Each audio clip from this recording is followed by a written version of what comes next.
I think when you filter your worldview through a lens of empathy, it really changes the conversation entirely. In many ways, it's what this album is about. A lot of authoritarian, like anti-authoritarianism going on here.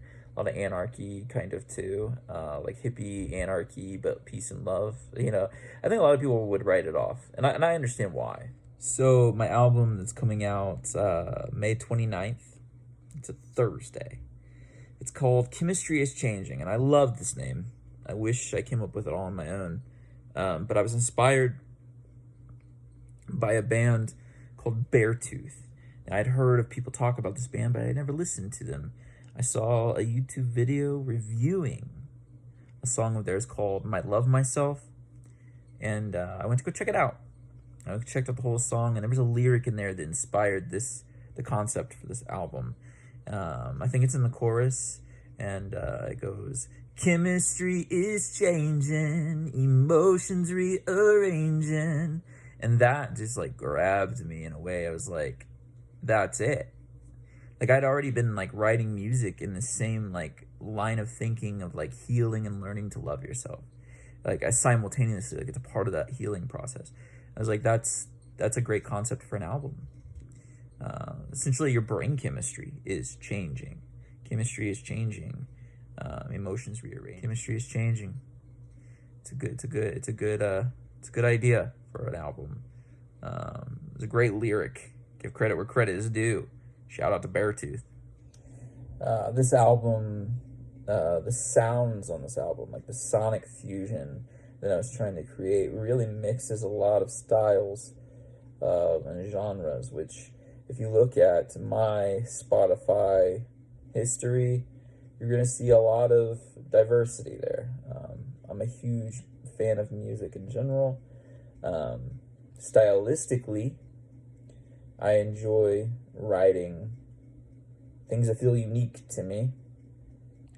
For whatever reason, I was never really good at imitating other artists or bands or learning other songs. I literally couldn't play you a cover of any song, like by memory, or like matching it note for note, beat for beat.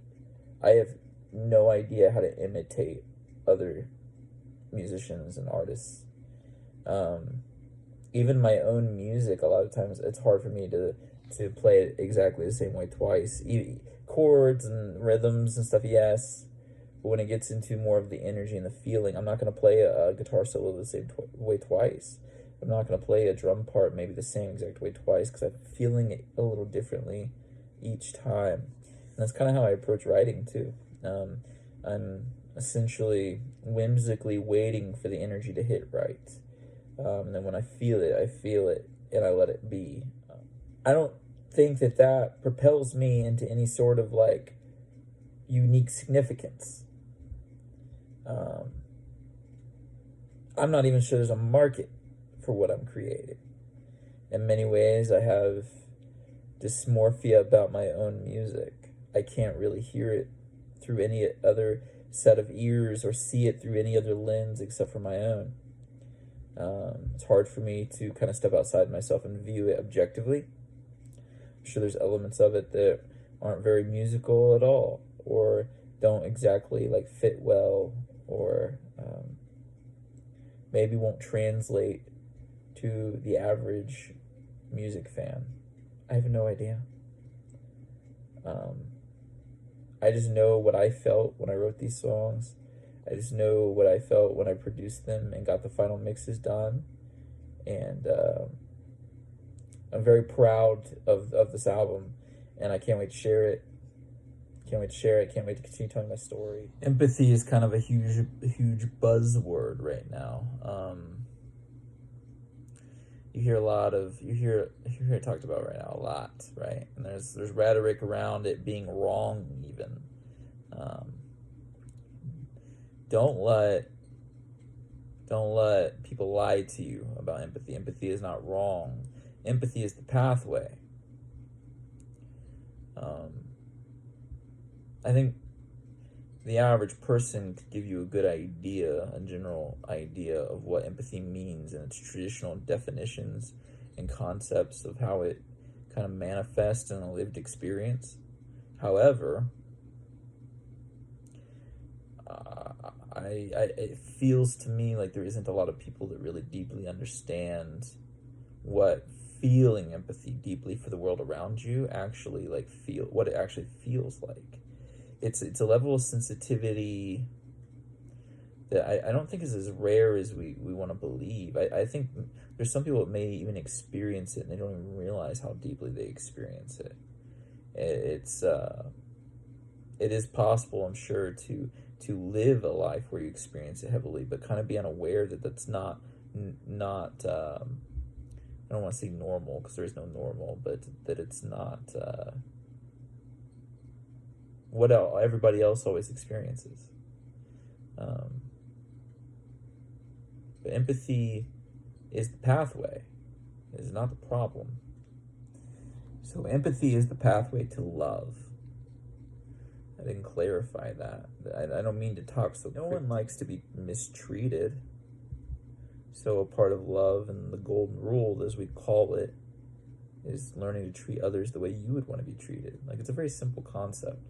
But empathy is the pathway to understanding how to actually express that sort of love. I think if this music hit the masses, I don't think I want that. To be honest, I don't want it. I don't think most people can appreciate it like I can as the creator of it. And that's okay. I think a lot of people would hear it and think it's just hippy dippy bullshit. I'm singing about my feelings and emotions and learning to love through empathy and how to deal with my religious trauma that, I have a feeling not good enough. And like I always have to be performing. There's a lot of authoritarian, like anti-authoritarianism going on here. A lot of anarchy kind of too, like hippie anarchy, but peace and love. I think a lot of people would write it off, and I understand why. Right? Some of it seems kind of cheesy. Some of it, if you pay attention, my story is there, and there's a lot of thought-provoking ways I express myself in this music. My hope is that it plays a role in changing communities, whether it be music communities or just gets people thinking, or even if it just helps some people process the religious trauma or learn how to get over that hump of maybe like learning to accept themselves. And I say that like, even if it just helps them get over the hump. Like, I'm not saying my music has to be the thing that heals them. I'm saying if somebody finds one of my songs and they can appreciate it and they're literally like having a tough day and my song randomly comes up in their algorithm and it did something, that's my hope. It's hard for me to do this whole marketing thing. I don't like this idea of forcing it. The only thing I know to do is to vulnerably tell my story through it. So that's my goal here. So thank you.